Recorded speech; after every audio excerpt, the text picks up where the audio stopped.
क्या आपने कभी सोचा है कि करवा चौथ का व्रत सिर्फ पति की लंबी आयु के लिए ही होता है या इसके पीछे कोई गहरा आध्यात्मिक रहस्य छिपा है? क्यों चांद को साक्षी मानकर स्त्रियां यह व्रत करती हैं और क्यों कहा जाता है कि इस दिन किया गया तप 100 जन्मों तक फल देता है? आज हम जानेंगे न सिर्फ इसका महत्व बल्कि वो 3 पौराणिक कथाएं जिनसे करवा चौथ का असली रहस्य खुलता है। और विश्वास मानिए, इन कथाओं को सुनकर आपके रोंगटे खड़े हो जाएंगे। अगर आपको लगता है कि करवा चौथ केवल परंपरा नहीं बल्कि प्रेम और विश्वास की शक्ति है तो कृपया कमेंट में जरूर लिखें, शक्ति ही विश्वास है। करवा चौथ कार्तिक मास की कृष्ण पक्ष की चतुर्थी को मनाया जाता है। यह पर्व विशेषकर गृहस्थ जीवन के लिए है।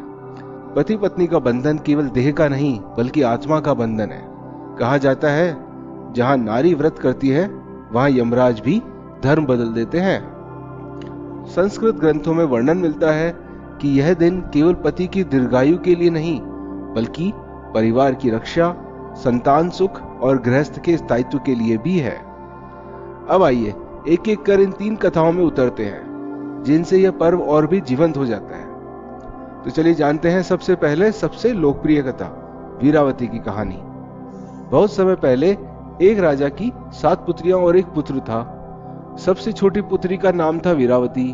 वह परम सुंदरी और अपने भाइयों की लाडली थी। विवाह के बाद जब पहली बार उसने करवा चौथ का व्रत रखा तो वह दिन भर भूखी प्यासी रही। संध्या होते होते वह अत्यंत कमजोर हो गई और बार बार बेहोश होने लगी। भाइयों से अपनी बहन का दुख देखा नहीं गया।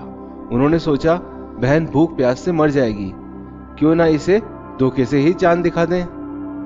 भाइयों ने एक पीपल के पेड़ पर दीपक जलाकर छल से कहा, देखो बहना, चांद निकल आया है। भोली भाली वीरावती ने बिना सोचे समझे अर्घ्य दे दिया और व्रत तोड़ दिया। पर जैसे उसने पहला ग्रास खाया उसके पति की मृत्यु का समाचार आ गया। रो रोकर वीरावती माता पार्वती की शरण में पहुंची। माता ने कहा, बेटी, यह तुम्हारे भाइयों का छल था, परंतु करवा चौथ के व्रत की महिमा ऐसी है कि यदि तुम सच्चे मन से पूरे नियमों से करोगी तो तुम्हारा पति पुनर्जीवित अवश्य होगा। वीरावती ने पूरे वर्ष कठिन तप और व्रत किया। अगले करवा चौथ पर जब उसने श्रद्धा से व्रत किया तो यमराज भी विवश हो गए और उसके पति को जीवनदान देना ही पड़ा। इसीलिए कहा जाता है कि करवा चौथ का व्रत मात्र एक दिन का नहीं बल्कि एक स्त्री की आस्था और निष्ठा का प्रतीक है। अगर आपको भी वीरावती जैसी आस्था पर विश्वास है तो कमेंट में जरूर लिखिए, आस्था अमर है। तो चलिए जानते हैं दूसरी कथा, जो कि करवा की सच्ची कथा है। बहुत समय पहले एक गांव में करवा नाम की एक स्त्री रहती थी। उसका विवाह हुआ और वह अपने पति से अत्यधिक प्रेम करती थी। वह न केवल सुंदर और कोमल स्वभाव की थी बल्कि धर्मपरायण और साहसी भी थी। उसका पति साधारण किसान था, लेकिन करवा के लिए वही उसका संसार था। एक बार उसका पति नदी में स्नान करने गया। जल अत्यंत गहरा था और उसमें एक भयंकर मगरमच्छ रहता था। दुर्भाग्यवश मगरमच्छ ने करवा के पति को अपने शक्तिशाली जबड़ों में जकड़ लिया। पति ने छटपटाकर सहायता के लिए पुकारा। करवा अपने पति की आवाज सुनते ही दौड़ी और बिना देर किए जल में कूद पड़ी। उसने अपने साड़ी के पल्लू से मगरमच्छ को बांध दिया और बड़ी वीरता से अपने पति को बचाने लगी, परंतु मगरमच्छ की पकड़ ढीली नहीं हुई।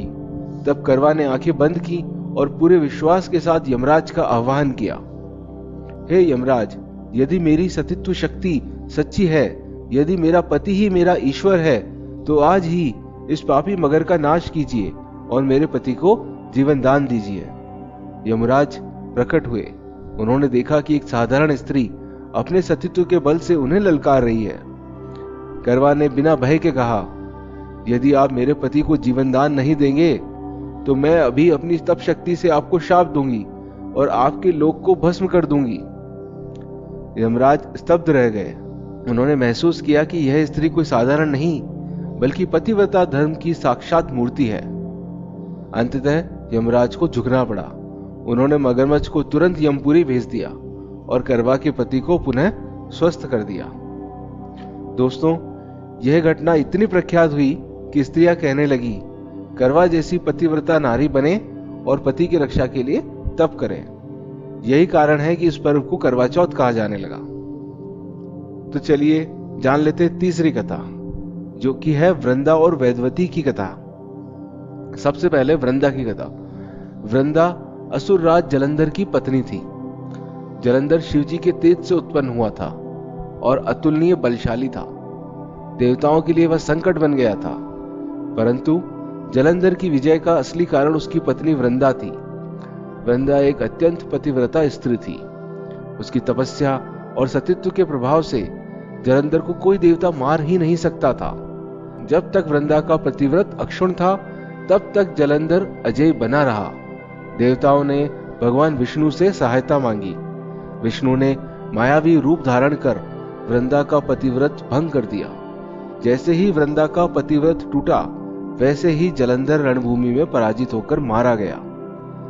जब वृंदा को यह सत्य ज्ञात हुआ, तो वह अत्यंत क्रोधित और व्यथित हुई। उसने भगवान विष्णु को श्राप दिया, जैसे आपने छल से मेरे पति का वध कराया, वैसे ही आप भी अपने जीवन में पत्नी वियोग का दुख सहेंगे। कहा जाता है कि यही श्राप आगे चलकर श्री राम के रूप में विष्णु के जीवन में सीता वियोग के रूप में फलीभूत हुआ था। वृंदा का पतिव्रत इतना महान था कि उसकी स्मृति आज भी करवा चौथ जैसे व्रतों में जीवित है। दूसरी ओर एक और महापतिव्रता स्त्री की कहानी आती है, वेदवती। वेदवती महान तपस्वी कन्या थी, जिसने भगवान विष्णु को पति के रूप में पाने का संकल्प लिया था। वह वन में कठोर तपस्या करती थी। एक दिन असुर राज रावण वहां आया। उसने वेदवती को देखकर मोहित होकर उसका अपमान करने की कोशिश की, परंतु वेदवती ने अपने पतिव्रत और तप बल से रावण को शाप दिया और अग्नि में समर्पित हो गई। शास्त्रों में कहा गया है कि वेदवती ही आगे चलकर सीता के रूप में प्रकट हुई और उसी रावण के अंत का कारण बनी। वृंदा और वेदवती की ये कथाएं हमें संदेश देती है कि नारी का पतिव्रत केवल पति की रक्षा नहीं करता, बल्कि संपूर्ण ब्रह्मांडीय संतुलन को प्रभावित करता है। आज जब लोग कहते हैं यह सब पुरानी बातें हैं, तो उत्तर है नहीं। आज भी यह पर्व पति पत्नी के बीच विश्वास, त्याग और प्रेम का प्रतीक है। यह दिन सिखाता है कि सच्चा प्रेम केवल लेना देना नहीं है। यह दिन याद दिलाता है कि गृहस्थ जीवन भी एक तपस्या है, और यह दिन हमें बताता है कि नारी की शक्ति ही परिवार का आधार है। आपके लिए करवा चौथ सिर्फ एक परंपरा है या आध्यात्मिक जुड़ाव? कमेंट में लिखकर मुझे जरूर बताएं। कहा जाता है कि इस दिन दिया गया एक दीपक अगले 100 जन्मों तक शुभ फल देता है। जो स्त्री करवा चौथ पर ब्राह्मणों को वस्त्र या करवा दान देती है, उसे पुनर्जन्म में भी सुखी गृहस्थ जीवन मिलता है। चांद देखने के बाद पति को पानी पिलाना केवल परंपरा नहीं, बल्कि आत्मिक समर्पण का एक प्रतीक है। करवा चौथ का व्रत केवल भूखे प्यासे रहने का नाम नहीं है। यह व्रत है विश्वास का, प्रेम का, त्याग का और आत्मा से आत्मा को जोड़ने का। जब आप छलनी से अपने पति को देखेंगे, तो याद रखिए, आप केवल उनके लिए प्रार्थना ही नहीं कर रही, बल्कि अपने पूरे परिवार, आने वाली पीढ़ियों और अपने आत्मिक विकास के लिए यह तप कर रही हैं। यही कारण है कि करवा चौथ को केवल एक व्रत नहीं, बल्कि नारी शक्ति का उत्सव कहा गया है। अगर आपको भी लगता है कि करवा चौथ नारी की आस्था और प्रेम का सबसे सुंदर प्रतीक है, तो कमेंट में जरूर लिखें। नारी शक्ति अमर रहे, और इस वीडियो को अपनी बहनों और परिवार के साथ जरूर साझा करें। धन्यवाद।